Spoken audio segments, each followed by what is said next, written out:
This is way better than Absolute's podcast.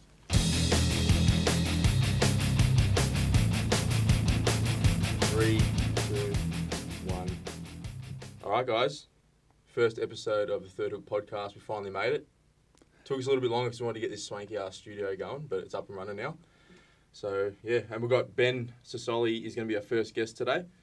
So, Ben, a.k.a. the Combat Wombat, a.k.a. the Flying Mullet, a.k.a. the Butcher of South Auckland. The best dabbers in the game. Best dabs. How we doing, Ben? Yeah, good. Can't wait to kick this off the right way. Mullet.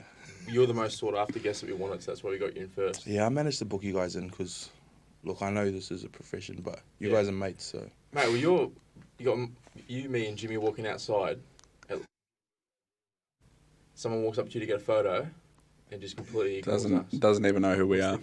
Yeah, it's all about the image. So, the image. Obviously, they saw you. Describe your image. The mullet, it's the mullet. The flying mullet. And it's the Combat Wombat. But then again, the only people that ask me for photos are like, well, you the fucking Combat Wombat. You take a photo, buzz. Yeah, you never get any females asking you for photos. And they're wearing Monster Energy hats and tap out shirts and shit. plaster on their knuckles when they punch the drywall area. Yeah, all Kyles. Yeah. What do they smell like? Describe the smell of these people. Oh, the coronavirus has got me blocked up. I can't smell. Can't really smell. Can't joke about that, Ben Sosoli. It's serious. What's been going on since UFC Auckland? No, nothing much, man. Just back here, taking a couple weeks off because apparently that's what you do when you get knocked out. It's been 4 weeks since the fight. Oh, Samoan weeks. So, it's island time. Yeah, okay. Couple of weeks. So it's like half again. Yeah. About half again, is that right? Yeah, or usually double it and then add a couple more. Yeah, okay. Yeah. You're Give just or coaching at Dan Kelly's gym. Yeah, Still got that going. Yeah, coaching my elite boxers there. Oh, beautiful. It's good. It's good. Got the next world champ. So first episode. So we're going to have certain segments that we're going to do each episode, all right? So the first one is going to call it Origin Story. I can imagine your origin story is going to be... I could probably sell this to Marvel and they could make like a new Origin X-Men story out of this. So we want to hear your story, how you got into sort of growing up, just briefly, growing up, in Auckland, where you're born, all that. How you got into martial arts, what made you want to pursue a career in martial arts, things like that. Yep. So start from the beginning. And I've got this little bell here, everyone. So if there's something juicy and I want to hear more of that story, and I want you to elaborate, I'm going to give it a ring. Okay. Okay? Yep. And that also means stop, because I know I'm worried. You've got to have a little bit of a filter, all right? So if you hear like that, you got to stop. I'll be careful because my girlfriend's going to be watching, so I'll be careful to what I say. Okay, yeah. So no... I don't want to be sleeping in the garage. Let me tell you something. Before this podcast started, we heard this story, and I still got a little bit of taste of spew in my mouth. I don't know what they're talking about. I don't know. So anyway, all right, let's go origin story. So how it all began. Okay, so how it works when my mum and dad from New Zealand. So when a man loves a woman a lot. Does that elaborate? No. Yeah, so I was actually born... people get confused all the time, just what my nationality is. Obviously, when you fight in the UFC, your flag is where you're born. So, like, for example, Izzy's got the Nigerian flag, and I have the Australian flag because I was born in Sydney. And when I was 5, I moved to New Zealand, to Auckland, and grew up there, my whole life there. It was fun. It was fun. There was some good times there growing up. I grew up in South Auckland, moved around a lot. Just normal life. Motat Street? Yeah. Motat represent, that's it? Yeah, it's tattooed on my back. Motat for life. That's it. All my friends from there are still there. But, yeah, so grew up there, went to 4 high schools. Everyone kind of revolves their life around rugby there. So whichever schools are playing well, everyone tries to go to that school. I got to go to a boarding school for a while, which was good. I got to kind of everything I learned at that boarding school until I was 14. That's all I needed for the rest of high school. I didn't learn anything after I left there. And that's where I learned to play the piano and stuff like that as well. And then, yeah, just dabble in a bit of Mozart. You freaked me out when you started playing the piano. I freaked everyone out in the hotel. I'm just trying to put, like, the audio and what I'm seeing together. I just couldn't. It just didn't make sense. I've told you guys time and time again, I'm the most talented person that either of you will ever meet. If you could just work hard, it would be really good. Yeah, that's the thing with talent. Talent doesn't work hard, but that's why talent gets knocked out. Yeah. So then playing rugby whole life, just normal stuff, just with like all young Pacific Islander kids, very influenced by American culture, rap culture, gang culture. I noticed that when we were there. Yeah, so Poor everyone. little Ram from Resilience, he didn't want to leave the house. He was out of his element. The kids are different. They're different breed of kids. They just seem tougher, a bit more mature. Yeah. There's one kid, he was like 10 years old, looked like he'd done 15 years in jail. I don't even know how it works. Yeah. It doesn't, but yeah. Took Ram to the pools, and then 10-year-olds were bullying him. They were roasting him. He wasn't having fun at all. Nah. Yeah, so it's a bit different over there. Yeah, so you've got everyone trying to put their name out. No one really cares about getting rich, finding a job.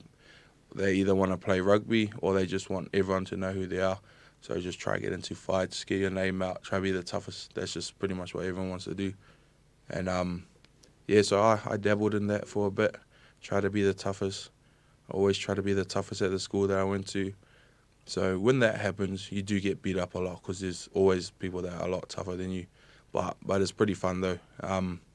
Any stories? Like, about elaborate on like the most memorable fights you had. So you would have noticed if you follow me on social media that I'm a bit of a clown. I don't really do the whole, oh my God, I lost. I just want to apologize to all of these people, blah, blah, because I grew up taking L's like a champ, man. Like, I've been beat up by guys that are like twice my size. I've also been beat up by Chinese kids. Who are you fighting? Goliath? I'm not really that big when I go back home. Oh, no? Okay. Nah. I'm like big, wide, but I'm not tall though. There's a lot of people that are taller than me. There's some big fucking boys over there. So I've been beaten up by everyone, man. Got beaten up by an old man. There was 4 of us. We parked up. We went to go walk into a mall, and we saw these 5 Indian guys. They had there's a couple of Indian gangs over there in Auckland, and they had all their gear on. They were just like looking at them like, "What's up?" And then the main guy, the biggest guy, he was like, "Oh, what is it?" And I was like, "Bro, me and you one-on-ones." He was like, "Oh, that easy." It's just yeah." I was like, look "Yeah, at someone, that's... And I was like, "Bro, let's go, me and you one-on-ones." He's like, "Oh, nah," and he just walks off. And then I was like, "Yeah, keep walking, you bitch." And he turns around and he was like, "What did he say?" I was like, "Fuck, keep walking, cunt. Go walk off." And then so he walks off. And then I went into the mall with my mates and I'm like, "Yeah, I'm the man." That was fun as. Come back out. There's about 30 of them now. They've all got poles and chains and stuff. The big guy rocks up, sees me, takes off his shirt. "Fuck, let's go, one-on-one. Hurry up, right here." And I was like looking at him. I was like, "Fuck, yeah, let's go then." And then my mates are like, "Please, Ben, don't. As soon as you start fighting, they're all just going to fuck us up. Please don't do this." And I'm just like, looking at my mates. And I was like, "Oh, fuck." Go to walk back inside the mall where it's safer. And then he's like, "Yeah, keep walking, you bitch." Boy, and I turned around. I was like, I can't believe that this just happened. Oh, my fucking God. So, yeah, that was probably one of the more embarrassing times. Yeah. Yeah. It's not really a fight, but... What about the time you got stabbed in the face? Oh, yeah. I went to go get some bread and milk from the servo. I had my mum's FPOS card. Walked down to the petrol station. Some guys come up like, "Oh, hey, bro, do you got $5? You got $10? And I was like, "Nah, sorry, man. I got my card." And they're like, "Oh, bro, there's an ATM. There's an ATM in there. You can just take some money out and give us like $20. And I was like, "Yeah, nah, fuck off." And then they just start swinging. So I just start swinging. All good. And then as we're fighting, like, I just feel some warm stuff coming down my face. And I was thinking, "Oh, what the heck?" Turn around, and then one of them had like a little box cutter thing. And he got me straight here, like down to my cheekbone on the side of my face. And yeah, they ran away after that. And then I went back home, got some of my mates to look for them, but I couldn't find them. But yeah, that was just because I needed bread and milk. I can't. So is that like a normal day? Like I can't get my head around that. You just go like, "Oh, I'm just gonna get bread and milk." Probably get stabbed in the face, but yeah, it's weird. You have this weird feeling when you have to walk somewhere growing up there. Like whenever you're walking, when a car comes past, you can tell how fast cars are going just by hearing, "Oh, that car's slowing down. Why is that car slowing down?" Or you walk down the road, you see a group of guys there, and it's like, "Oh, shit, I can't cross the road because if I cross the road, they're going to be like, oh, yeah, this guy's scared. Let's go and get him." But then if I walk straight into them, then they're going to be like, hey, who the fuck are you, blah, blah, blah. And then when you end up getting back onto your own street where your friends all live, it's the best feeling because it's like, oh, I'm safe now. I'm safe. I can finally make it home. So like people don't realise how real that sort of life is for some people. And like you see like heaps of people pretending they live that life. Yeah.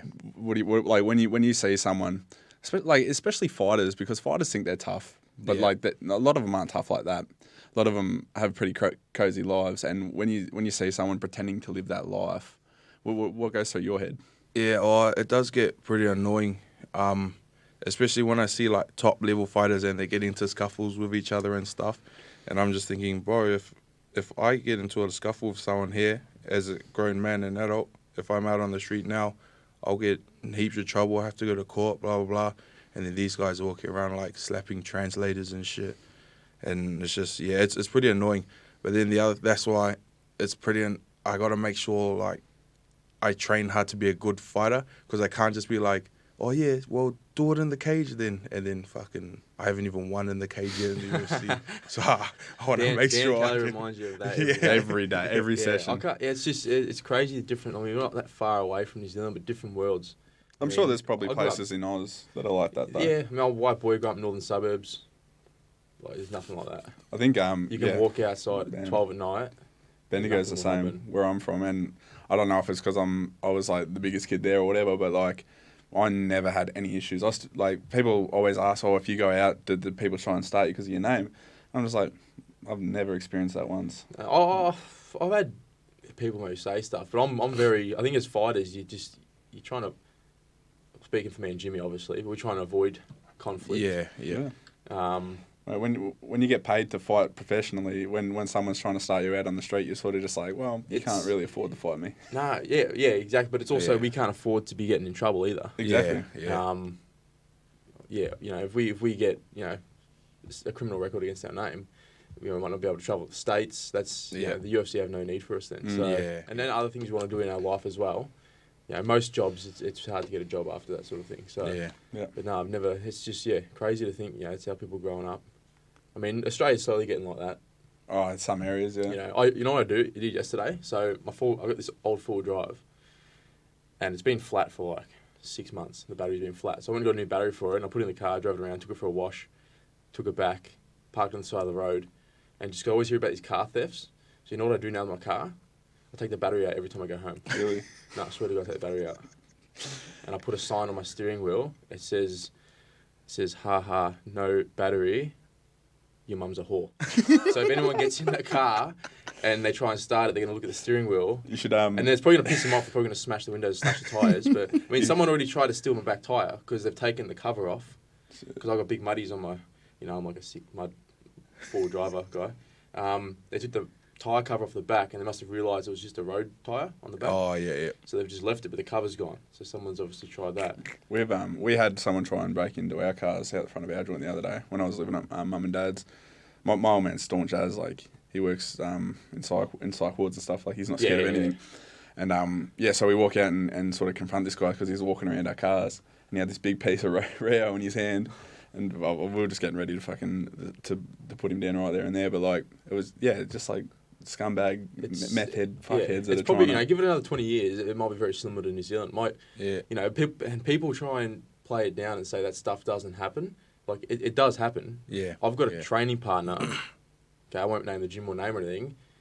Someone was trying to steal his car. Someone he knew, and he just popped his head out the front door, saw that they had a gun on them. They saw him, and he just said, "Look, take the car." Yeah. They walked up, shot him in the face. So when people say it doesn't happen, don't tell me it doesn't happen. Because I've had a training partner shot in the face. Yeah. Yeah, he survived, but you don't shoot someone in the face just to wound them. Or try to kill them. Yeah. Over what? Over a car. Yeah. So, just people who are ignorant to that stuff just really annoys me. Yeah. We talk, obviously as fighters, we like self-defense and, other things as well, and home defense. When you bring it up, it's almost like you're like this right-wing prepper, over the top. But it's not. It's reality. Yeah. People need to learn how to defend themselves. Yeah, that's the very ignorant to what's going on. Is that how you got into martial arts? Like for a bit of defense, or you want to have punches in the street? Because I played footy my whole life, and then tore my PCL, and I had to try. When I was trying to recover, I was looking for a sport that I could do where I didn't have to run because I wasn't able to run anymore. I put on heaps of weight. I was only about 85, max 90 kgs when I was playing footy. I used to run all the time. But then after my first surgery on my knee, I was out for a full year. And then when I started walking again and trying to start jogging again, I was like around 140 kgs. And I had no muscle. Like, I'm heavy now, but it's because I've got so much muscle on my frame. Jacked. So that's what makes it heavy. That's what makes me heavy now. But back then, it was just pure fat, man. Just pure fat, that's all. Sorry to interrupt, but you started in wrestling, yeah? Yeah, I wrestled. When you were a kid, and you wrestled at a high level, yeah? Yeah, I wrestled in Dorf, got to travel nationals, go overseas a couple of times. It was good. I'd always get first or second in my divisions. When I competed against people from Australia and the States, especially when I competed once against people from the States, and that was a bit of a rude awakening. I lost every single match that day, like, badly. But I've heard that from like a lot of Australian wrestlers. Be honest, was it Turkish wrestling where you get oiled up and you got to put your hand down their pants to win? Yeah, but it was actually run by the church because I was only like 13 at the time. He said no filter. Where's that bell? Nah, but yeah, so I wrestled and then played rugby as well. People laugh about how I've gotten into like sports like swimming and stuff because at boarding school, I only joined the swimming team because we got to have breakfast first. And then I only started wrestling because when you wrestle, we got to have dinner first and then go wrestling training. That's similar like why Nate Dares stuck with jiu-jitsu because they'd all shout him dinner and stuff. Yeah. So yeah, I was all about. Was that just because like you couldn't get food or? Nah, I was at boarding school, so I wanted to eat first. Yeah, I just wanted to eat first, so then I got the good stuff. So that's early life.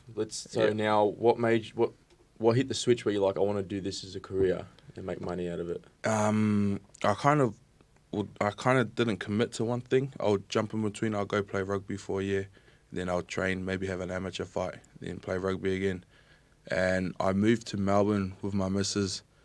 Kind of looked for a gym. I was looking for a gym. My original gym back in New Zealand is called Auckland MMA. It was just like a real good like family environment there. And I was trying to kind of find the same thing. And there was a good gym that I would train at called Rise MMA, which was good. But it was still in the early stages of their gym. And they didn't really have much striking stuff, MMA stuff, just purely jits. And then one day this guy, his name's David Lewin, he writes for Fight News Australia. He just messaged me out of the blue on Facebook. He's like, hey, if you want to do some sparring, come down to Resilience. And they spar on Fridays at 4:30. So I was like, yeah, all right. I came down, met Dan, sparred for a few weeks. Had a fight on PXC. I lost, and then I came back. Just kept coming to Fridays. And then one day Dan says, he said, are you free on Mondays and Wednesdays to come train in the morning? I was like, yeah, I'll come down. And then he asked what I do for work, and I said, nah, I'm not working at the moment. And he's like, oh, you may as well just come and train every day. And then, yeah, I kind of just stuck around and never left. And Daniel Kelly didn't have any grey hairs before Benny come and started training. Didn't. And now he looks abs. about 80 years old. Yeah, he had Ben's abs. losing hair going grey, and Ben's growing more hair with that mullet. Yeah. Gorgeous, by the way. I know. It's very beautiful. But yeah, so it was Dan. Man, did you get your balls when you got your mullet? Is that how it works? You guys get balls? I don't have a mullet. Yeah, sorry. Yeah, not us. But all right, so it is your career now. Yeah. You've decided to follow up. So what's a week look like for Ben? Not in the moment with all this Corona bullshit, but like a normal week, training camp, fights coming up. Okay, firstly, there's two different versions of what a week looks like. There's a week what it's meant to look like, according to my coach and my father, Daniel Kelly. And there's a week how it usually ends up. Most of them end up. We want to know we'll go through, how you go through both. We'll go through both. So the first one, like Monday we have MMA sparring, and then I grapple Monday nights. When Tuesday I have boxing, strength and conditioning session. Wednesday, grappling in the morning. Then I have a training session with Jimmy and Sammy Greco, Ricky, Sam, some of the boys. Thursdays, do MMA drills and stuff. Box, go out to wrestle at Mint. Fridays, we have a big sparring. Then I do an MMA class straight after. Saturday, I usually relax, kick back. Sundays, I train with Jason, some of the guys down at AET, do boxing and stuff. And then also during the week, I'm running like a couple mornings a week. I'm running Wimswari sessions, and Monday to Thursday I'm running boxing classes as well. So that's what you're supposed to do. That's what I'm supposed to do. And what do you do? So usually Monday, I'll get to the MMA session late because I'll sleep in or something. His missus will have to wake him up. Yeah, my missus has to wake me up because Dan calls my missus, and then And he doesn't call Benny, he calls doesn't call me. I'll get there, the warm-up's already done. I'll just jump on, start sparring, just start wrecking all the cunts there. And then no-gi, I'll come late again because of the train, because it's always the train's fault. And then jump in lazily, do some drills and stuff, roll, but then try to avoid all the good people when I roll and just try to hap out all the new guys just to let them get better. You got to get your confidence up. Yeah, exactly. Tuesday, something will happen and then I won't train on Tuesday. It'd be an ICU recovering from Monday. As long as you're consistent, like if you're consistently not training on Tuesday. I will say that this last preparation, it wasn't that much like that. Nah, this last prep was you actually almost really did half good. a camp. Yeah, properly. Yeah, I felt It's a new real PB. good. That was like I still don't take it back. That was the best that I've ever felt before a fight. It was a shirt. Yeah, the only thing. While we're on it, so talk us through the fight. So what do you think happened? We know what happened, but what do you think went wrong? I think the thing that actually went wrong was I'd been working on the stuff that I needed to do, and Dan was reminding me, get in close and then play your game when you're there. But then I didn't really think about playing my game too much when I was in close. And so the things that I usually do on instinct and naturally, I didn't do it. I just kind of went in and just had my head down, stayed there and just, I don't know what I was doing. Fighters, I know when I was younger, I used to be like an absolute animal and just maul people. Yeah. Just from the first bell to the last, I'd just go as hard as I could. And as soon as you got into the UFC and it becomes a job and things are on the line, you sort of lose what got you there in the first place. So I sort of lost that aggression. I'm starting to get it back with a bit of intelligence and composure as well. So I've got a good mix. But my first few fights, I was real held back and safe, and I thought that was the way to do it because I was worried about losing. But in actual fact, that's not what got you there. Yeah. So you need to stick with what got you there, stick with your game. Yeah. So I found that out, and it took me a long time. It took me a few fights to figure that out and get that back what I used to have. Yeah. I noticed a bit of difference in you compared to this fight. Just even fight week compared to other fights I've seen you, and I've known you for a long time, and you seemed a little bit more distant and a little bit more cold leading into this fight than previous fights. I don't know if you noticed that. I think one of the things that I've been that I kind of was wondering about is the same with my Boston fight. I didn't fight how I normally fight for that fight as well, and a lot of I think just like trying to go over like what's been the main thing that's changed, and I think most of it is all the stuff that's happened with Sai. I've kind of been a bit off since then. So touch quickly on Sai. Yeah. While we're on that topic, so you got the t-shirt on. So what's it all about? So Sai's a guy that he lives with me, and we all train together. He fights out of resilience. He had a Thai fight over in Thailand in Bangkok, and he got a big cut during the fight. Got a few 8 counts, got dropped a couple of times, and then I think in the 4th round the ref just caught it off because the cut was too deep.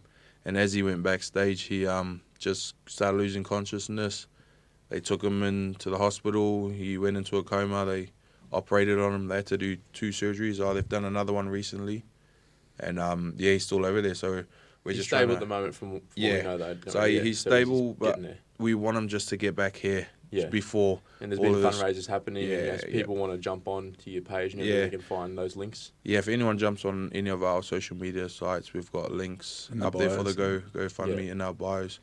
Even if you can't afford to donate, if you can just share it. Yeah.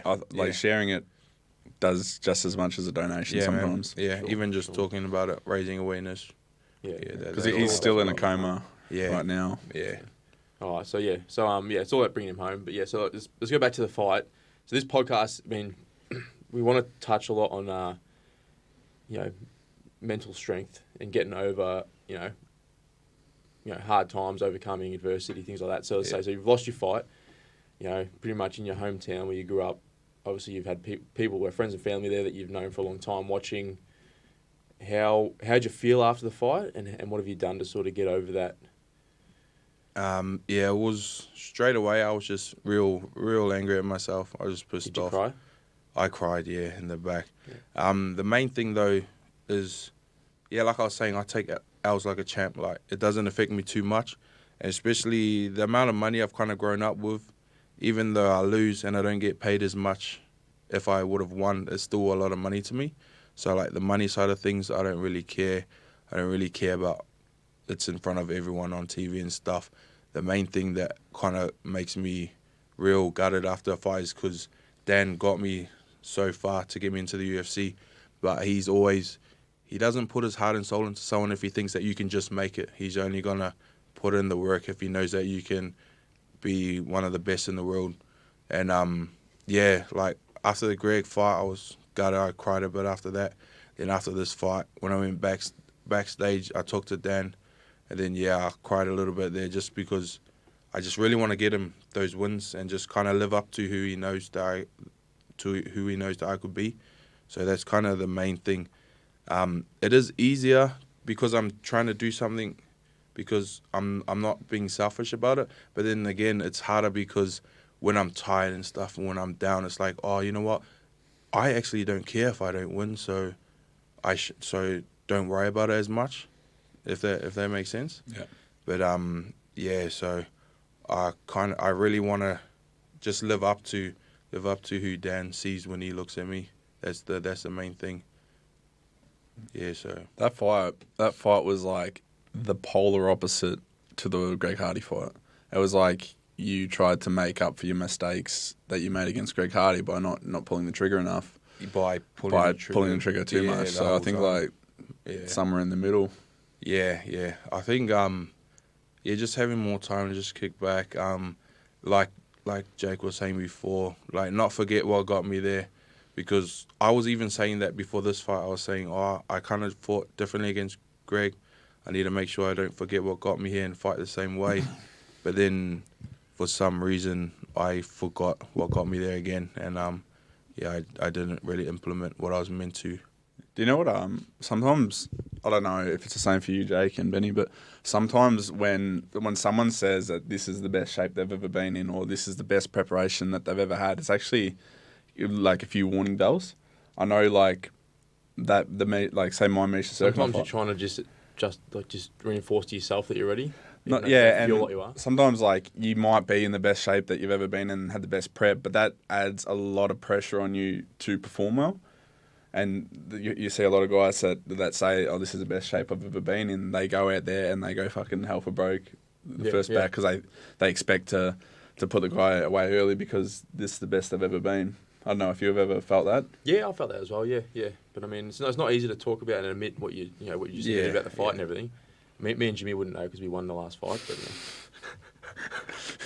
But we've both lost though. We've had our losses. I've had big losses. The fights. Pretty much all the fights I've lost are the ones. It's that sort of gatekeeper fight. It's like who's going to make it into the rankings, pretty much. Yeah. And that's where I've dropped the ball. So I think for me, it's about keeping composure in those bigger fights. Yep. I think it comes with maturity. I got him when I was 19, so. That's little kid just wanting to get in and punch on. But when it gets those bigger fights, you got to have some level of intelligence and maturity, and I think I've got that now. So I think I'm ready to push as high as I can in the rankings. You've got that, and not only have you got that, you've got that 5 years before you're supposed to, because most guys don't get that till they're. People probably look 30. at me like, oh, you've been in the UFC for 6 years and you haven't really, you get these guys like Stylebender and that they get in there and within 6 fights he's champ. It's like, well, these guys were established before. I was literally fighting in Lilydale in a shed. Yeah, like a year before I was in the UFC. Yeah, you're a year older than me, and you've got more UFC fights than I've had fights. Yeah, but it's just I think we're going to start seeing that a lot more. You've got more UFC wins than I have had fights. I think we're going to start seeing that more with the younger kids getting in, because obviously kids are starting younger. They're at the level when they're like 18, 19, 20 to get in the UFC.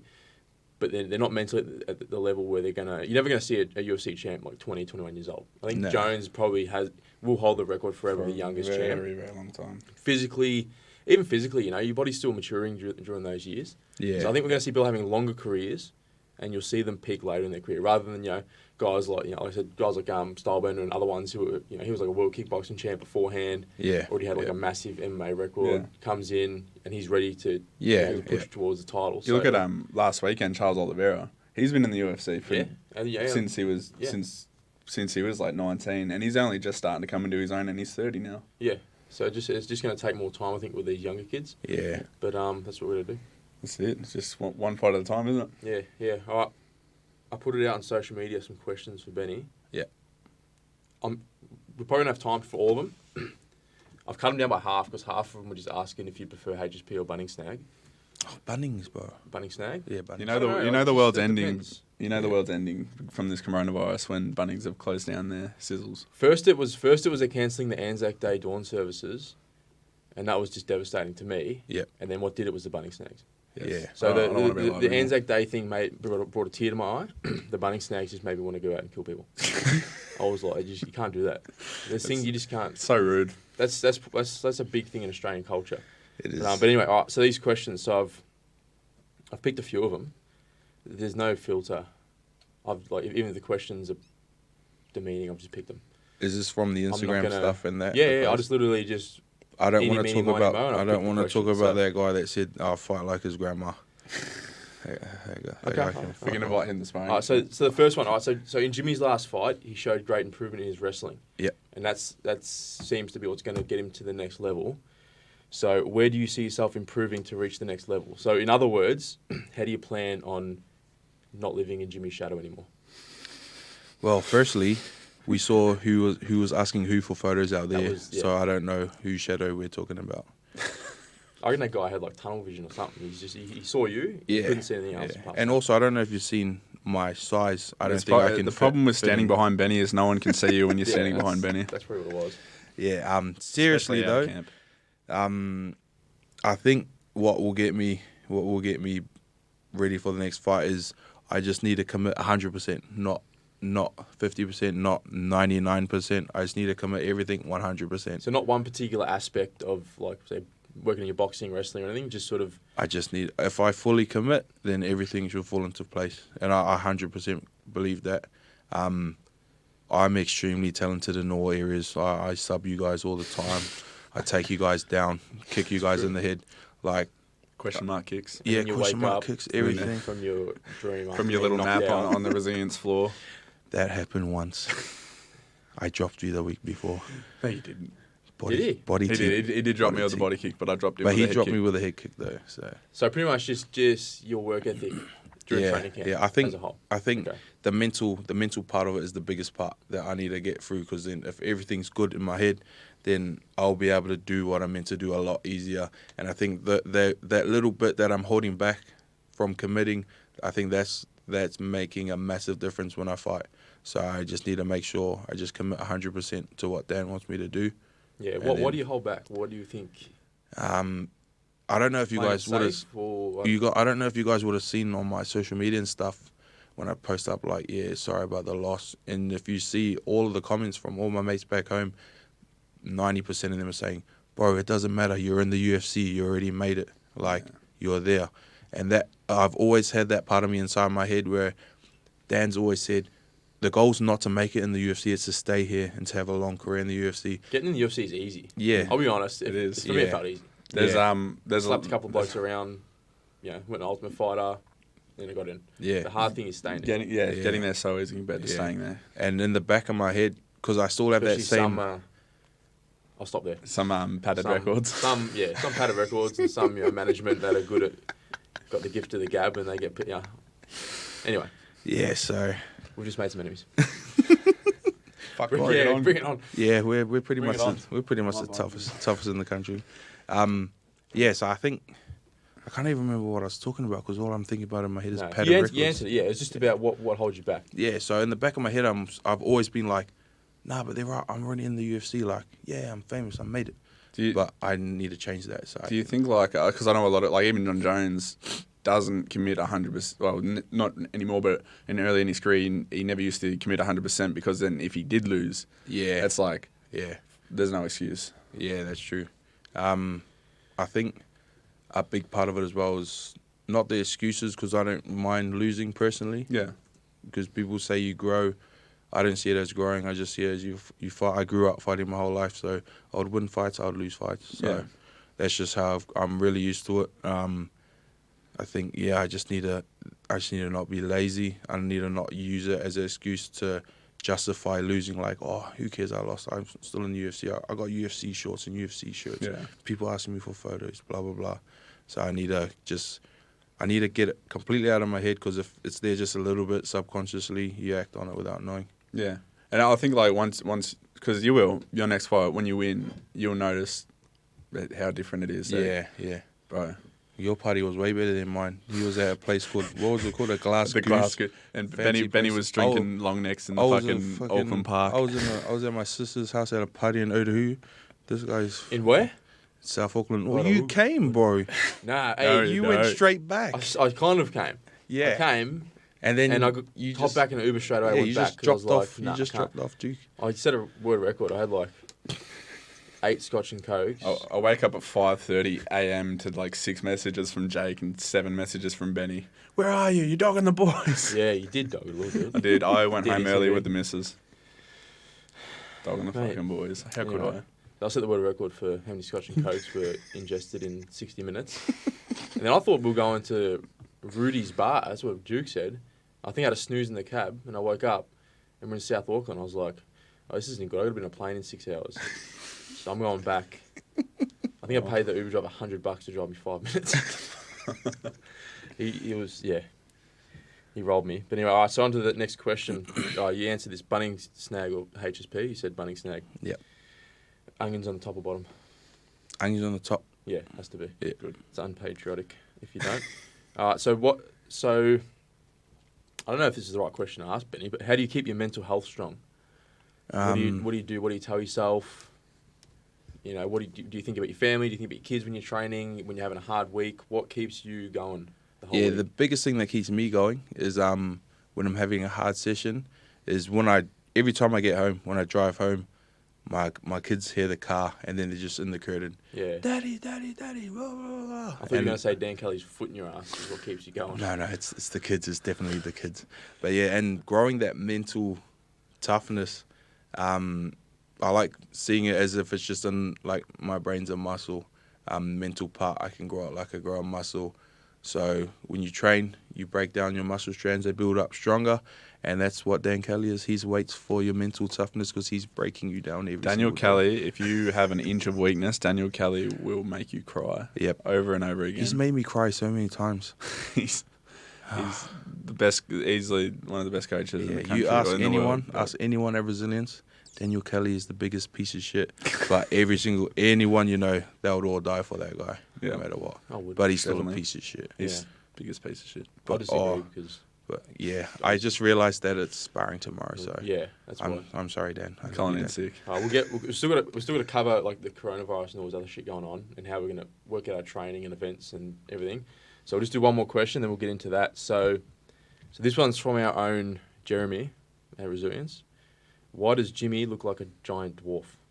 So I don't understand that. Like, dwarves are inherently small, so that's just sort of paradoxical. No, I but actually know anyway. exactly how this I can- why it is. I can explain this. This all came about from Fab up in Sydney, and Rob's coach? Yeah, Rob's coach, and we're doing a podcast, and we're just sitting there talking about how I couldn't make middleweight, and he's just looking at me and he goes, "You look like a giant dwarf." I can get it. Look, like I'm 6'2", but if my limbs measured up to my torso, I'd be like 6'5".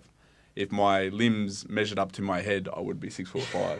So I just got like a big fucking head, Just disproportionate. short little What are those little things limbs. called? Those little, they're called homunculus? Homunculus. Homunculus. Yeah.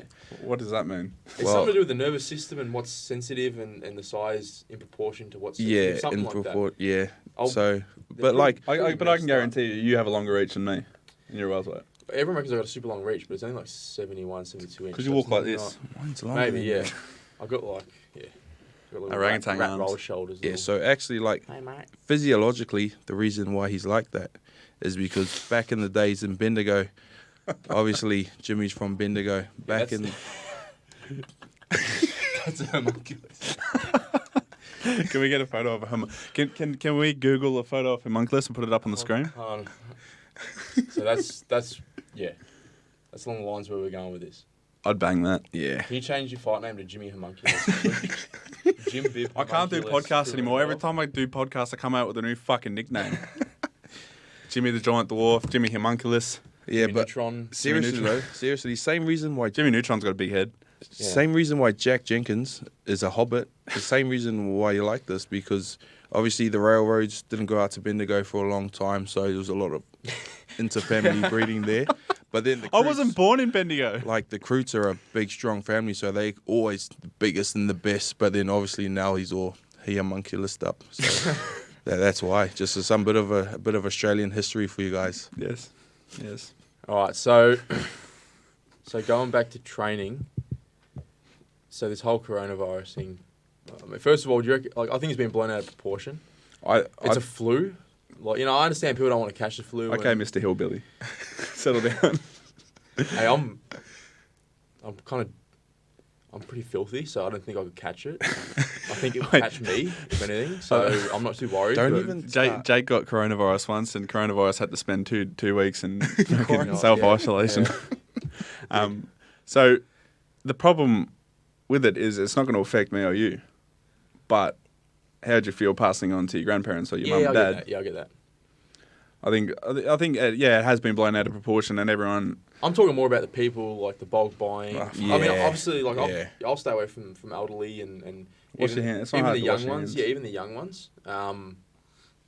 Apparently they're not as bad at risk like my daughter's age. Yeah. I'm still very careful, but I'm talking about the bulk buying, the punch ups. Yeah. Yeah, that's crazy. At Woolworths, it's just imagine if something actually it's a flu. Imagine if something actually bad happened. Yep. What people's reaction would be. Yeah. Yeah, it's crazy. And you got all these preppers, they're sitting back like we told you. Yeah. And everyone's been telling them they're crazy for the whole, I'm sort of in between. I got my guns. My missus is like, she was so anti-gun. And I come home the other night and she's like watching these like Agenda 21 conspiracy videos and she's like, are you going to get your bloody guns from your parents' house or what? We need the guns here. Go buy ammo tomorrow. All the ammo is going to be bought up. I'm like, are you all right? You're scaring me right now. Like, you always told me I'm a nutter, but now you're worried about people breaking down your door for toilet paper. Yeah, and I've just talked her in. I had to beg her to move 25 minutes out of the suburbs to our property. And now she's like, we should have moved further out. We should have moved to the outback. We should have moved to Mansfield or something like that. And we can just self-isolate forever. I'm like... What are you doing corrupting this poor girl, Jake? So you lost the plot. Now you know how we feel when we look at you. I'm not that bad. Not that bad. The Twitches. Not that I'm as far left on the right-wing spectrum as you can get. I'm pretty... I like to think of myself down the line. Down the centre. Yeah. I'm kind of the ones that will get fucked over if this happens for real because I'm always like, I'll be all right. I'll go to the shops. There'll be something there. Bro, I went to the shops yesterday, and I don't panic buy. I just buy. I could get a roast chook, and that was it. Yeah. And everyone, it's my favourite Aussie pastime. Roast chook, coleslaw, so good. Yeah. Rolls. Roast chook, and the skin. Just fucking. Well, I just ate the skin by itself. Skin out. I said, fucking beg your pardon. Yeah. Gotta get rid of her, Jake. Yeah, man. Right, so coronavirus is obviously. Yeah. UFC events have been cancelled. We were obviously eyeing off Perth.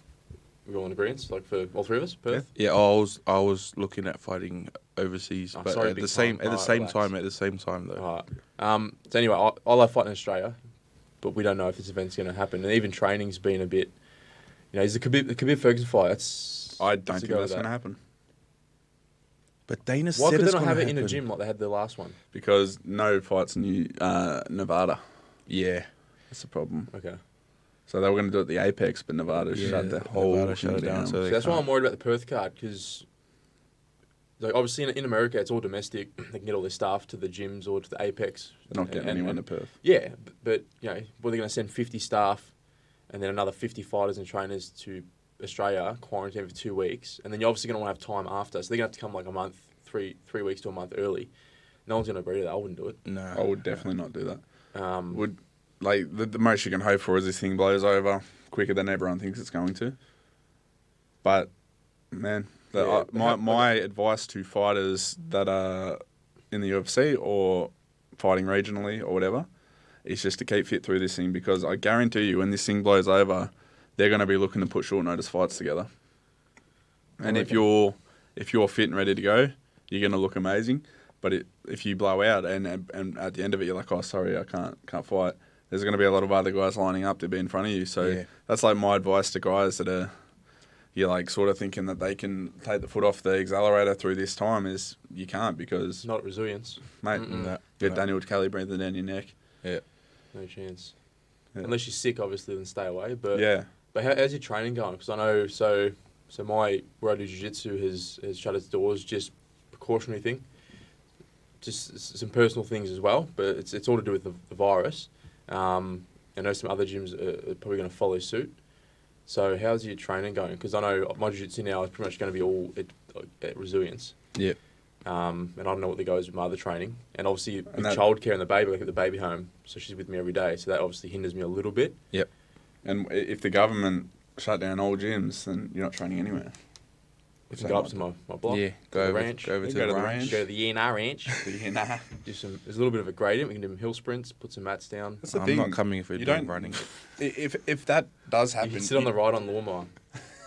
You don't need a fancy gym to get a good workout in. Nah. You can go do fucking squats and sprints and fucking shadow box and at a fucking out in the bush. Like you don't.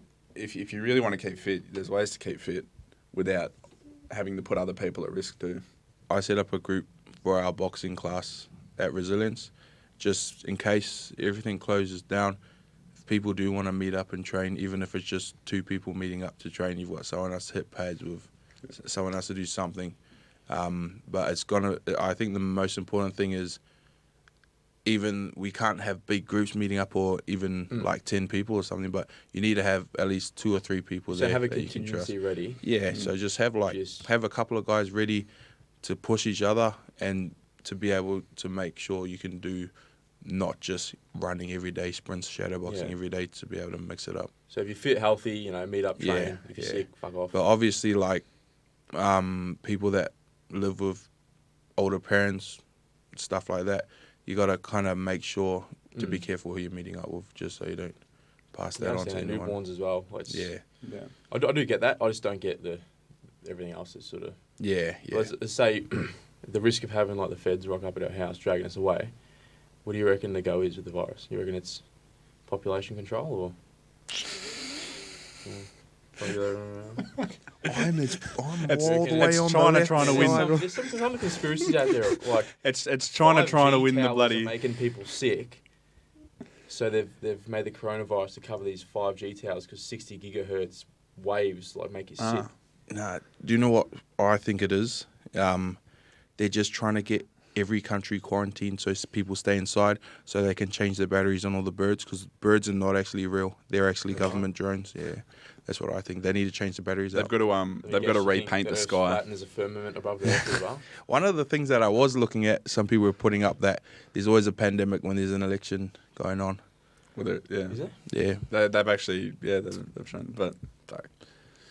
Well, we've done pretty well. We've survived bird flu, swine flu, Y2K, bloody the risk of a black hole. Yeah, we've survived the end of the world a few times. We have, yeah. I'm not scared of the virus. I'm scared of how people have acted. Yep. It freaks me out how fucking ruthless and selfish and how, mate.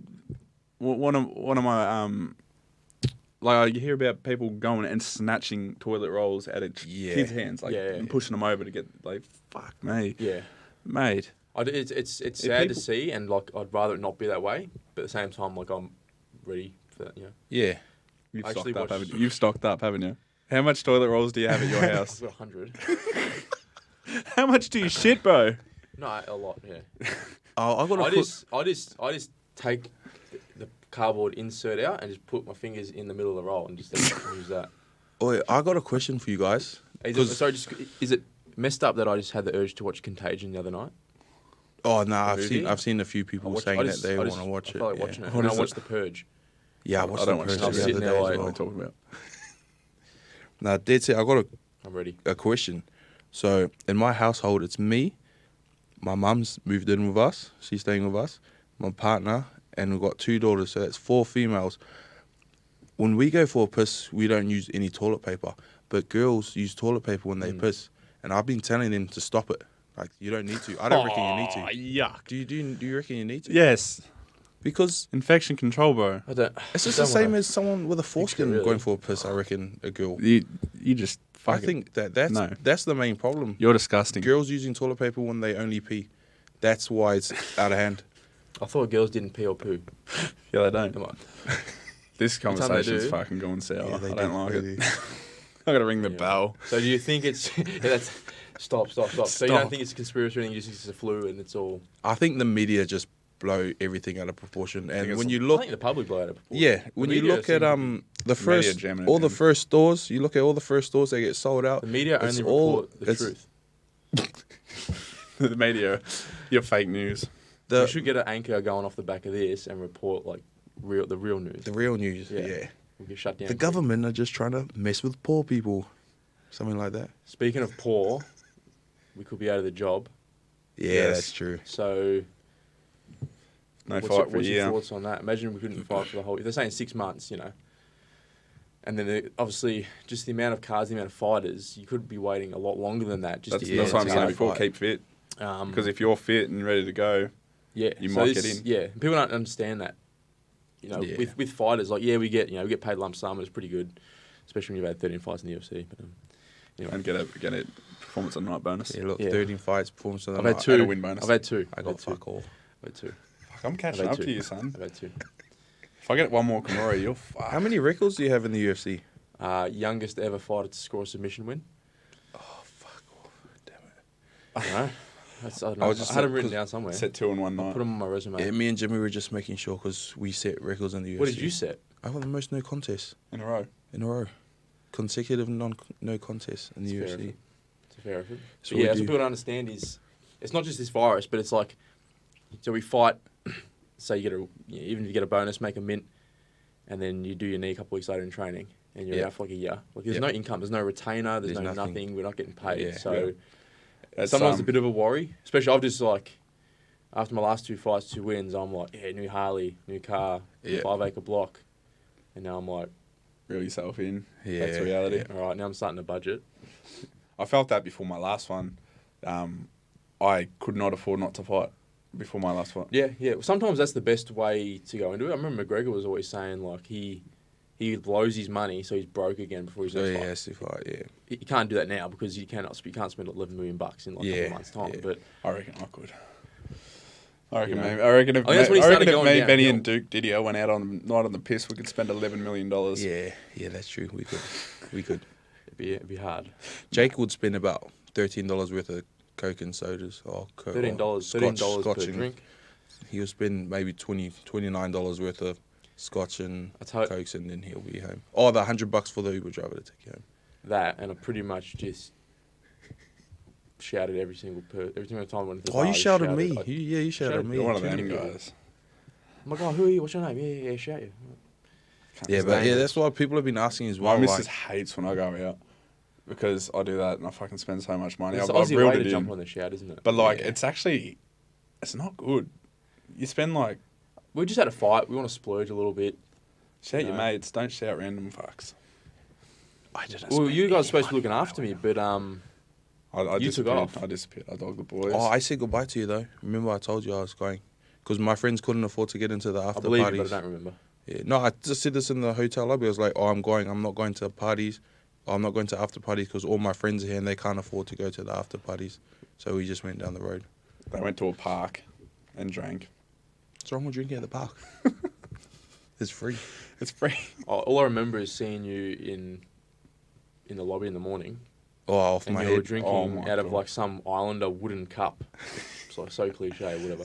And you're breathing on me, and I'm just like, You scared my missus that morning. my piss off. I don't even remember breathe on me. seeing you that morning. Did I see you that morning? We were rolling at like 7 a.m. and Benny's just like Yeah, I don't really on remember. another dimension. Yeah, that was a good night. You got a story Got a about story that night? I got a story. about that night? Yeah, anything juicy? No. Oh, no. Oh, Nothing. hey. Nah. Come on, nah. No, come on. nothing. Is it podcast appropriate. It's not podcast appropriate at We all. put our trust in you. I and think brought you Ju- into our I- studio, I sacred think, place, and now you're just holding back. I have a feeling it's gonna be bad. No, I don't. I'm serious. So I can't go over this juicy story. I wish I could, but I can't. I can't at all. I just wish. Oh, there was a bit of abuse going on between Duke Didier and Ram. Oh. Yeah, there was a couple of big slaps. Also, one thing that happened. So I've talked to Duke my whole life, saying the whole time I've known him, gone out with him on the piss in Thailand, here in Australia, never drank from New Zealand, but I've always told him that you're the type of person that'll get knocked the fuck out if you go clubbing in Auckland. I've always told him that. And then so Not in he's Canberra drunk. anymore. He comes to my sister's house. He's outrageous. He comes to my sister's house in Otahu. My boys are all there. He comes classic Duke. He's just outrageous. outrageous Duke. Like kicked out of a clubhouse Duke. Like that's how bad he was. And then I'm telling him like, nah, we can't go out and see any clubs because you'll legit get beaten up if you go out. And he's like, nah, I won't. He's wearing jeans, a button-up shirt, shooting single legs, double legs on the ground, sliding on the grass, sprawling, shadow boxing. Later on in the night, he's talking to one of my Tongan friends, and then he's like, oh, I just need to go for a piss. Turns away, starts trying to piss. My Tongan friend keeps talking to one of my other boys.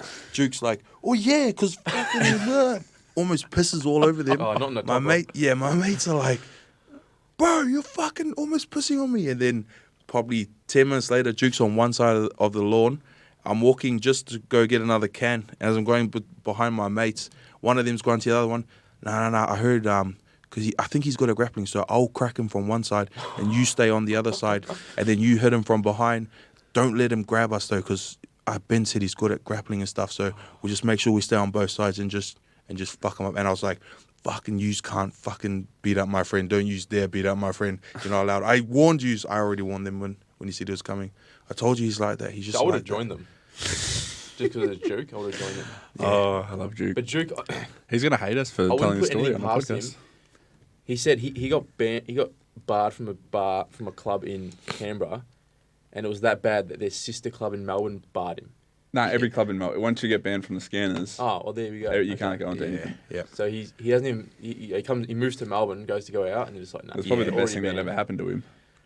Yeah, that's good. Well, he's there. He's smashing train at the moment. So He's good. hopefully he Yeah. gets into it. Hopefully AFC goes ahead because he's fighting someone from He's got a big fight coming up. massive fight. Winner fights for the title. Yeah. So And his opponent beat Sean O'Connell. beating a UFC vet. Yeah. We've got some big heavyweights coming up. Give Ricky a plug. Yeah, Ricky, man.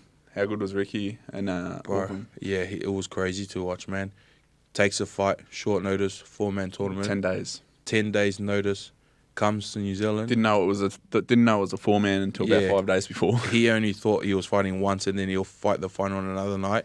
Comes to New Zealand, comes to Auckland, fights 2 massive islanders, beats both of them convincingly, then champ. Man, how good? How good? Yeah, how good is the heavyweight situation going at Resilience? Like we got 3 heavyweights Good for right you, here. boys. What do you mean? You have fun jumping I'm around. like, I You get up to bash 90 keg. I do, but still, it's still tiring. I get up to 90 kegs, and I'm the smallest bloke in the room. Yeah. Some days. It's good. And then when a That's little a lot of meat welterweight, to carry. when I'm when like, a little welterweight grabs you, you I'm gonna just change my go name to the butcher. the butcher, the butcher of North Footscray. Melbourne. I think out of every single round we've done, I've only had it over you once. One round, because you were really off that day, and I just I backed you remember up. that. It wasn't Yeah. too long ago. Yeah, but that was only once out of That's every why, like- single round. We Thanks got for reminding me. we got a lot of lighter weight guys at Resilience that don't come because they say they got no one their size. But then I say, well, work with what the you weight got. the weight difference between you and Jake is the same with the weight difference between Jake and I. Yeah, that's true. I don't complain. And Jake doesn't complain. Oh, he does a I little bit. do. A little bit. I think just none of them I want still any get of in the there and smoke, give it a bro. crack. Yeah, you give it more than a crack, bro. Yeah. You scare. I think you are the reason you scare the lightweights off. Probably. Yeah, Because yeah. you- I don't care how big you are. I'll jump on you like a spider monkey. Yeah, I'll it is. climb- if It's actually like that.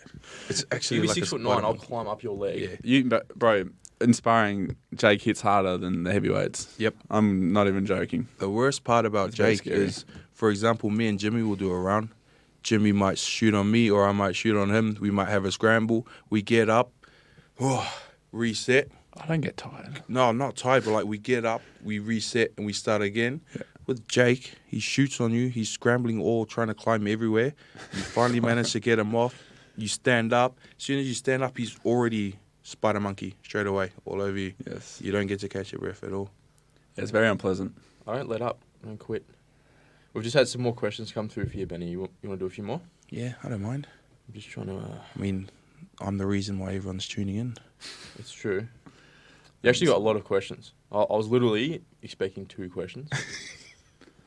It's the Combat Wombat. You wouldn't be so popular if you didn't have that nickname. Yeah, that's true. Thank you to All Josh right, Parisian. so we've got...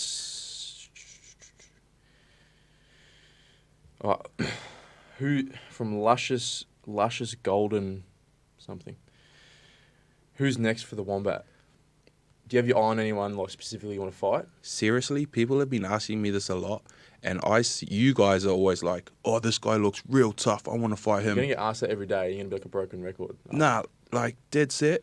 If I got to choose whoever I would fight, I want to fight the shittest cunt in the UFC, so I can just absolutely flog him. 50 G's, baby. I want to fight someone that will knock the fuck out, get 50 G's, and then start working more up the rankings. You don't need that many wins in heavyweight to get into the rankings. Bit of a tune-up fight. Yeah, if I could choose anyone I wanted, Joe, whoever is the worst other than me, I want to fight him.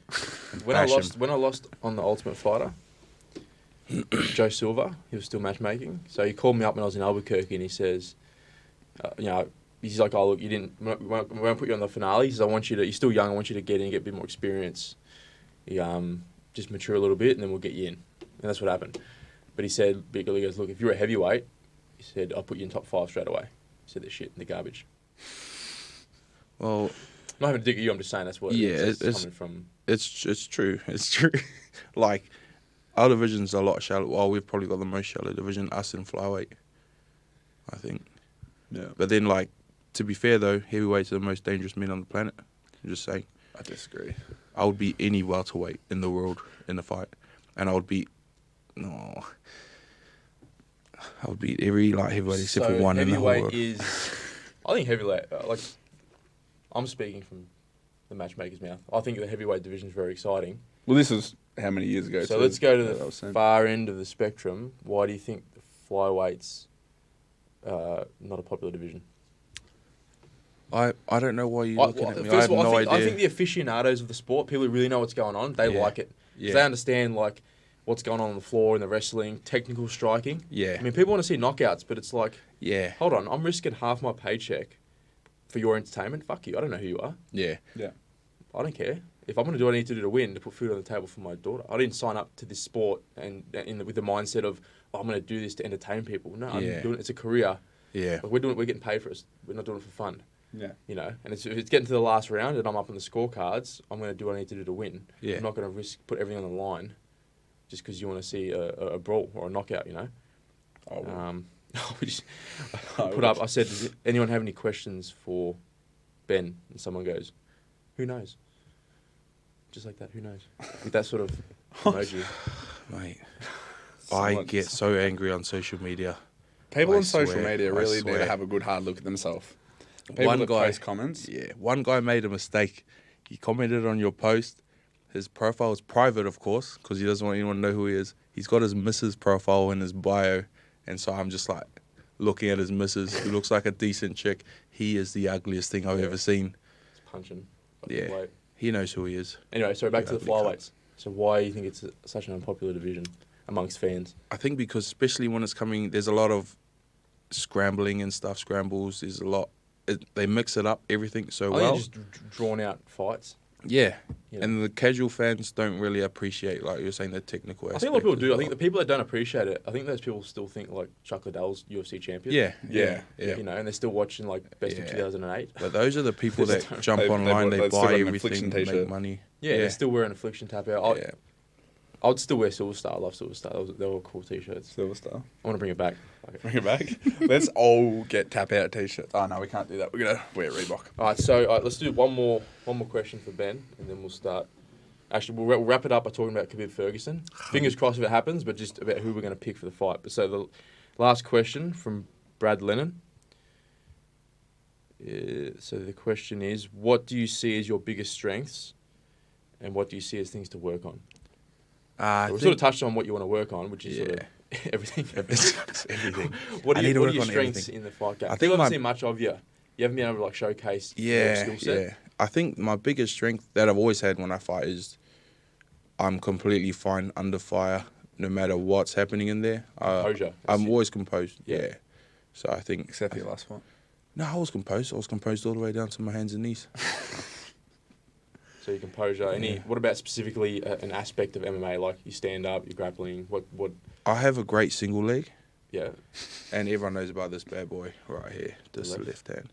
No, I think I know I can knock out anyone in the division if I land a clean shot, and I do have good top game and good wrestling. You are very well rounded. You know what? Yeah, I just haven't gone to showcase yet. Yeah, that's the thing. You haven't been able to show. I can tell you firsthand that you wrestle very, very well, and you have great submission defense and great chokes from on top. Yeah. One thing that's my backup is what people see in fights. It's not necessarily what the fight is about. Yeah. I mean, like, you know, I mean, everything. It all. The only thing that matters is how you perform on the night, but doesn't necessarily define who you are as a fighter. Yeah. Like we've got Said Kazaz, who's like Iranian refugee, absolute beast of a wrestler, machine. Like I've seen this guy towel up, you know, Australian champions in the gym. You just can't bring it on the night to the fights, which is a shame. Yeah. And I think he'll get there. You know, like people would see you in your fights, they wouldn't know that you got really good wrestling. Yeah. You've taken me down before. Your wrestling defense is probably one of the best out of anyone that I spar. Like you're super hard to get down. It's nothing to do with your weight. It's just the way you move your body. And people just, I don't know. They won't know any better because they only see you in your fights. But it just sort of annoys me a little bit. Yeah. Like, oh, he's got no wrestling. It's like, no, he actually does. Come train, motherfucker. He actually does. How's that? He would like. I actually He'd send tapped you out through the roof. Jake one time. I grabbed his hand and I made him tap physically on my body because I was so much stronger than him. It counts. That counts. Yeah, I count that. I'm counts. taking that Oh, to do you my reckon you grave. could do that in a fight? Just grab their hand. Hit that. I don't know. I'm gonna fucking do that and see if it works. Give it a They go. probably Give it a think go. I'm tapping. Give it a crack. Yeah, that's true. Nah, I don't want to do that. All right, last I don't little, tap out, I black last out, little bitch. thing. Khabib Ferguson. Khabib. Let's just, we'll Let's forget about like pretend it's whether going it's ahead. going to happen. Let's say it's going to go ahead. Yep. Who's your favourite for this fight? How? Why? Tony Ferguson. Yeah. He's Everyone's gonna- saying that, man. He's gonna dash choke Everyone's him. saying. He's gonna choke him. I still think Khabib will probably get the win, but if anyone can beat Khabib, If Tony Ferguson It's can't beat Ferguson. Khabib, no one can. let's just pull up some. I'm just gonna pull it up on my phone, but yeah. But do you agree, Ferguson or? No, I go for Khabib, but I always go for Khabib's team because I really like Ali. Me and Ali are friends, and that's something that people don't like about me. But Is in his manager? yeah, How are you guys friends? we met when I was in Tough. He wanted to manage me. Oh, you walk past each other, now you're best mates. We train together, we roll together, spar Okay, together. Yeah, we're good Tell him to mates. manage you. No, Dan won't let me. You've just thrown Dan under the bus now, haven't you? No, hey, I do whatever Dan says. Dan's the man upstairs for me. Yeah. Yep. I think, I don't know. You know what? I'm just going to say Khabib because he's probably my favourite at the moment. He's Yeah. fucking good. Um, I watched his Inshallah, he'll win. I But I watched his is it Abel Trujillo, the one he took down like fucking 21 times. Yeah, And- but you look at that, it's like, all right, you took him down 21 times. That means he got up Yeah. 20 times. 20 times. Yeah. I was going to say 21 times, but If DC's watching, they're not takedowns, they're Matt returns. yeah. But man, his technique is so fucking good. Like people just see the maulings he puts on people, but the fucking technique he uses Yeah, is it's crazy. unbelievable. The way he throws his hips in under and to get his suplex. Have you seen But a photo of all of Ferguson's the faces of his opponents. opponents? Yeah. Last like 7 fights? Yeah, I would hate to fight someone Get like that camera in on there. That's a slaughter. Yeah. I would. Ferguson would be the worst type of It's person like to the try House and of a prepare to Thousand fight Corpses shit.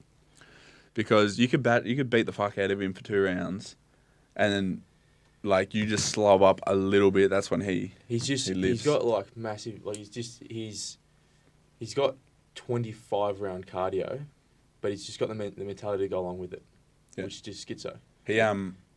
He like in the first round he just puts it in 5th gear, and then doesn't take Yeah. his foot. He just fucking Pretty much. goes that fast for the whole fight. That poor box out the other day, whatever he was doing to that. Oh my god. He's saying that's active rest. That's harder than I actually train. That's crazy. If he takes those thick denim jeans off, he'd probably move faster as well. What a sicko. Who's true trains in jeans? Ferguson. Can we like just get up some of his like training regimes? I don't know if they can, but like get up some of his training regimes and just have a like look at it. How fucked up it is. But it's not only that. Like he did his knee, one of the ligaments in his knee. Come back for 5 months. And he's like, but he's like, no, I'm not going to go to an expert professional who studied for 5 years to actually fix me. I'm going to fix it myself. And so he buys himself a Theragun and he's just like doing his own rehab.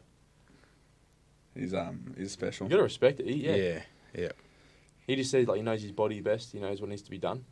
Can we actually find out I'm a massive fan of his. Crazy. What he actually tore on his knee?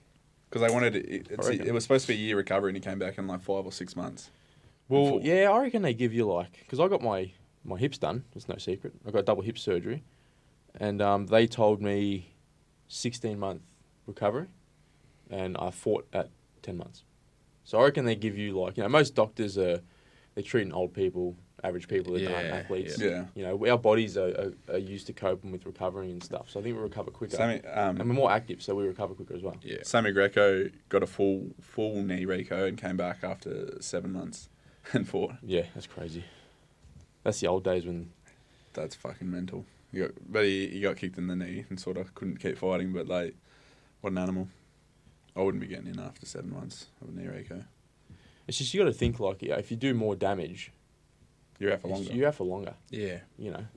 That's back in the days, you just don't care. Especially in Japan.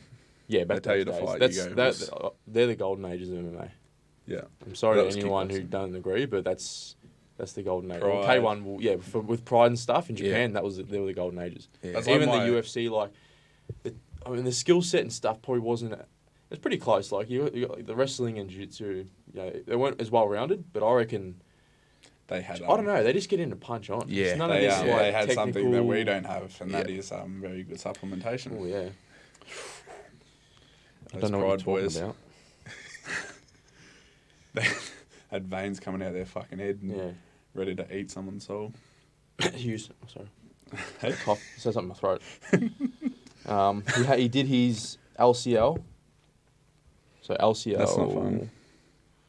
Lateral. That's all it says, yeah. So... Must have been pretty severe, though. Was it a full rupture or just a partial tear? Says all we know is LCL, waiting MRI. Oh, so he kept it very... contemplating if he even wanted to get surgery. You don't Sick need man. surgery Sick on man. these. I love it. But anyway, so I think, so what, 2 Ferguson? Khabib. No, 2 Khabib, 1 Ferguson. Yeah. I'm sort of on the fence, I don't know. If anyone can get it done... How hard is that fight to pick? It is, yeah. Because who knows? Everyone was saying the same about everyone Khabib's fought, and he just makes him look like an amateur. So I don't know. Yeah. I don't know. We've seen Khabib get tired once. He got tired, but he didn't gas. He just got tired. Have you ever seen Tony Ferguson get tired? I haven't, no. No. I mean, obviously he's going to get tired, but I think he hides it well. He gets better as scares the fight people. progresses. Yeah, I'd hate the fight. If you get up from a scramble and you're like breathing hard and this guy's just smiling at you like a sicko. Yeah. You just That's what you do to us. Spider monkey. Spider monkey. I'm knackered. I shouldn't tell you, but I'm knackered when sometimes. That's the thing. But I just try to play it off. It works. We're trying to tell people at training, everyone gets just as tired as everyone else. It's the guys that can mask it well are just the ones that seem a lot fitter. That's it. Yeah. People talk about say that about me, like the Jing Liang fight specifically. When I got finger bashed in my eyeball. I'm so glad he lost on the weekend. I don't like that guy. I was nice after it, but I was thinking about it later. I'm like, could have lost my eyesight and could have been done. So stuff that guy. Yeah. But anyway, But that fight, everyone's like, oh, you look so tired. I'm like, okay. So I look tired, he looked fresh, but I was outworking him still. Yeah. So you know what? I just show it more. Sometimes the fitter guys get more tired because their output is way fucking higher. Yeah. And I won the decision, so obviously my output was higher. Yep. I always find the fitter I get, the more tired I get because my output just I think people mistake that. They say they don't think they're getting fitter. It's like no, you're just naturally working harder. You're throwing 100 more punches around than you were so 5 weeks ago or whatever. It's not a sort of you can't measure it that way. But yeah, I used to cop a lot of flack in Hex for getting tired, but you look at my fights and you fucking walls. I'd go hard as I would treat it like a 3-round fight. It was a 5-round fight, so I just treat it like a 2-round. I fought the bloody Korean Thor Bjornsson. Fucking knocked him down 3 times in 2 rounds. third round, bashed him for 3 rounds, took the 4th round off, and then finished strong in the 5th, and people go, oh, he gets tired. It's like, well, actually, my output is fucking twice as high as anyone else. His opponents still look fresh. Like, it's easy Just to not get bashed. tired when you're laying on your back. Yeah, that's true. Getting fucking bashed for 5 rounds. Anyway, all right, so, Ben, thanks for coming on. We're going to wrap it up there. Thank you, But, Combat if Wombat. you ever want to come back in, You're just welcome. let us know, and we'll be sure to make sure that we're fully booked so you can't come on again.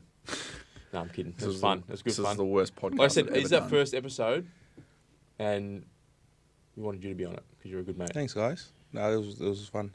I said Dan Kelly. Jimmy said, fuck that.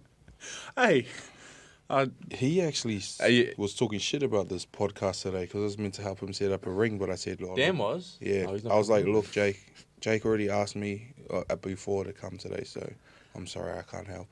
And then he was saying some bad things about it, but I won't go into it here. All right, we'll have to question him about that. Yeah. when we Right. get him on, All we'll right. have the whole Dad's Army crew on here, I reckon. Yeah, I reckon. Us, A lot of local Cal. fighters Yeah, we got so many local guys that we can get onto. and some I'll get Ricky. names. Exciting times. Good times. A lot of video content. If we all don't fucking die in the next 2 weeks. Jake doesn't shoot us. Fingers crossed. So is there a code we have to say if we need to run away and come to your ranch so that you know that it's us and not randoms so you don't shoot us? I just want toilet paper. No. The problem is he's going to think that if you fucking run up his driveway, he's going to think that it's fucking food, big fucking bison running down his fucking thing, shoot it for food. Nah, the Yeah Nah Ranch is going to be a safe haven when everything goes to shit. Good. So that's the name of it, Yeah Nah Ranch. The yeah, no, Because I say that a lot. Yeah, nah. Nah, yeah. I think So it's yeah, nah is nah. Nah, yeah is yeah. Yeah, whatever you end with. Whatever you end with is Yeah. what. It's common sense. I don't know if people don't understand that. Yanks don't get it. I'm just like, fucking just Yeah, listen. it's like yes or no. No or yes. It's like, yeah, nah. Nah, I'm saying nah. Think about it. you fucking piece That's of shit. just a safe place from political correctness. Yes. Bikes, guns, horses. I'm gonna get a Highland bull. The ones with the big fringes in Yeah. their face. So we're gonna have some big drink ups there. Can't wait. Fire pit. It's gonna Oof. be good. Can't wait. We can do a podcast out there too. No, I reckon once everything's set up and just don't reveal the location. Yeah. Send me a location. Keep it under wraps. Don't send me location. I'm gonna buy a big block out, hardcore probably next year. So Which way's that out? out towards Bendigo, Okay, yeah. so we can like join forces. The yeah, nah, yeah. I'm not driving out that way. Fuck that. The Shit yeah, nah, creek. nah, yeah. Fuck, man, you guys are talking about blocks and buying properties. I'm getting $750 from Centrelink Oh, next he's week. balling. His biggest sponsor. All right, thanks again, Betty, for jumping on. All right, All man. the best with training, and we'll see you tomorrow at sparring. See you tomorrow at Sparnals. Thanks, guys. I love you so much. Remember that.